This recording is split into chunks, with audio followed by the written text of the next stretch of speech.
Bapak Ibu Saudara terkasih, firman Tuhan pada hari ini berjudul percaya pada firman Tuhan. Percaya penuh kepada firman Tuhan. Karena percaya pada firman Tuhan akan membawa perubahan yang luar biasa di dalam hidup kita. Amin. Percaya pada firman Tuhan akan membawa berkat yang luar biasa dalam hidup kita. Karena janji-janji Allah di dalam firman-Nya adalah luar biasa. Jadi kalau kita percaya pada janji-janji Allah di dalam firman-Nya ini, maka semua yang luar biasa itu menjadi milik kita. Keselamatan dari Allah akan menjadi milik kita. Ada amin? Kesembuhan dari Allah akan menjadi milik kita. Kemenangan dalam hidup kita tiap-tiap hari. Keberhasilan kemanapun kita pergi. Keberuntungan menjadi milik kita. Kapan firman Allah berkata kita akan menjadi kepala dan tidak menjadi ekor, lalu kita mempercayainya, maka hal itu terjadi dalam hidup kita.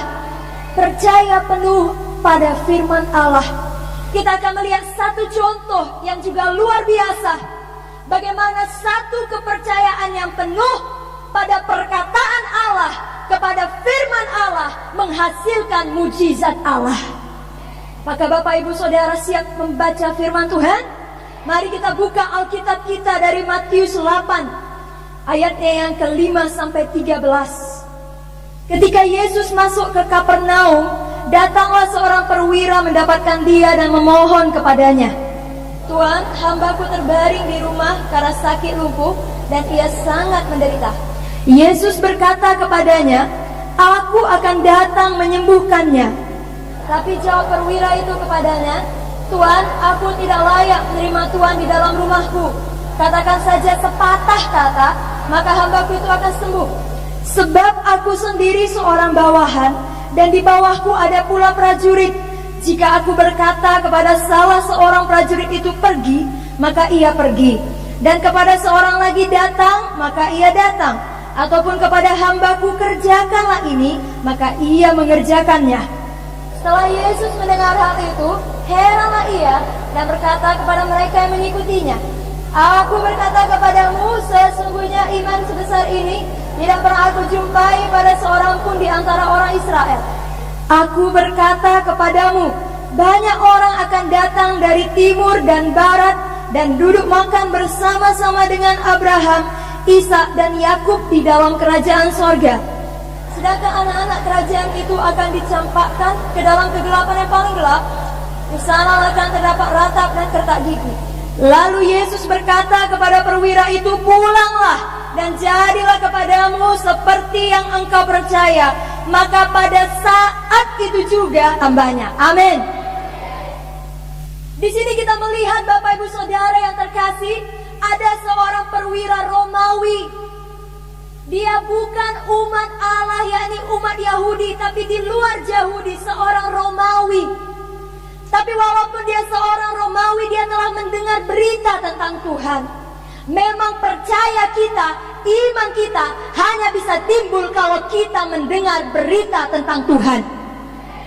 Kapan kita tidak pernah mendengar berita tentang Tuhan, tidak pernah membaca sendiri firman Tuhan, sangat sulit bagi kita hidup berkemenangan dalam dunia ini.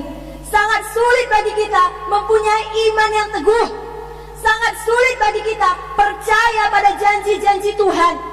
Karena tidak kita dengarkan, tidak ada di dalam hati. Hari ini Bapak Ibu Saudara, biarlah kita tetapkan hati kita untuk selalu membaca firman Tuhan. Dan untuk cinta datang kepada setiap ibadah. Karena dalam setiap ibadah, firman Allah yang hidup diberikan, dibagikan, disampaikan kepada kita. Dan itulah yang menumbuhkan iman kita. Sama seperti pada perwira Romawi ini. Dia mendengar berita tentang Tuhan. Lalu setelah itu apakah yang terjadi Bapak Ibu Saudara? Dia percaya penuh. Dia tidak analisa dengan pikirannya. Tidak ada kebimbangan 1% pun. Sampai Yesus berkata, "Tidak ada iman sebesar ini yang kujumpai di tengah-tengah Israel." Maka heranlah Yesus. Yesus menjadi heran atas kepercayaan penuh seorang perwira Romawi yang bukan umat Yahudi. Bukankah itu satu hal yang sangat mengagumkan? Kiranya kalau kita mau membuat Tuhan heran, jangan kita buat Tuhan heran karena jahatnya kita. Biarlah Tuhan heran karena besarnya iman kita, karena teguhnya kepercayaan kita. Seperti Tuhan heran kepada perwira Romawi ini.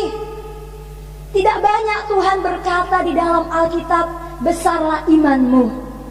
Tapi pada perwira Romawi ini Tuhan berkata langsung bahwasanya tidak dijumpainya iman sebesar ini di antara Israel. Ada satu kejadian lagi di mana Tuhan juga berkata, besarlah imanmu. Kalau Bapak Ibu Saudara ingat mengenai cerita seorang perempuan Kanaan, mari saya buka saja dari Matius 15. Kita buka bersama-sama Matius 15 ayat 28. Sebelumnya saya jelaskan ini cerita mengenai seorang perempuan Kanaan yang anak perempuannya kerasukan setan. Lalu dia datang pada Tuhan, mohon Tuhan menyembuhkan. Tetapi Tuhan menguji dia terlebih dahulu. Tuhan bilang, tidak layak aku beri roti kepada anjing. Kenapa? Karena perempuan ini seorang Kanaan. Dia bukan umat Israel. Dan Tuhan berkata, aku itu diutus untuk Israel. Untuk anak-anakku, kamu itu bukan Israel. Kamu itu di luar Israel. Bahkan dia dibandingkan dengan anjing. Tapi perempuan ini adalah seorang perempuan yang rendah hati dan penuh kepercayaan, penuh iman. Lalu dia dapatkan apa yang dia butuhkan. Adakah kita di sini mendapatkan apa yang kita butuhkan? Kalau belum, mari kita teladani perempuan Kanaan ini. Mari kita teladani perwira Romawi tadi. Perempuan Kanaan ini di dalam ayat yang ke-28, apa komentar Tuhan atas kepercayaannya? Saya bacakan Matius 15 ayat yang ke-28. Maka Yesus menjawab dan berkata kepadanya, hai ibu, besarlah imanmu, maka jadilah kepadamu seperti yang kau kehendaki. Dan seketika itu juga anaknya sembuh.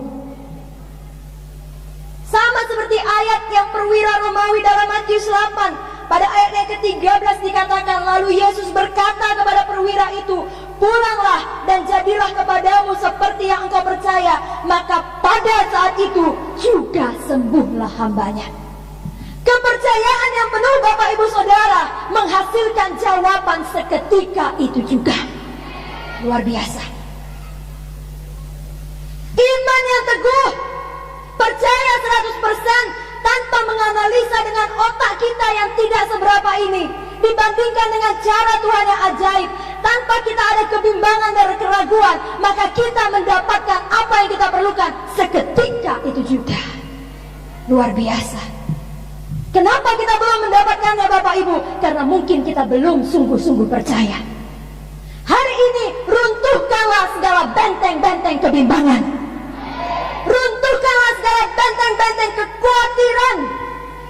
Itu bukan dari Tuhan, itu dari setan, itu dari iblis. Iblis tahu kapan seorang anak Tuhan bimbang, kapan seorang anak Tuhan menganalisa janji Allah dengan cara-cara manusia, dengan otaknya, dengan pikirannya. Keraguan akan melingkupi dia dan dia tidak dapat memperoleh apa yang diimankannya. Jangan biarkan iblis menang. Ada amin.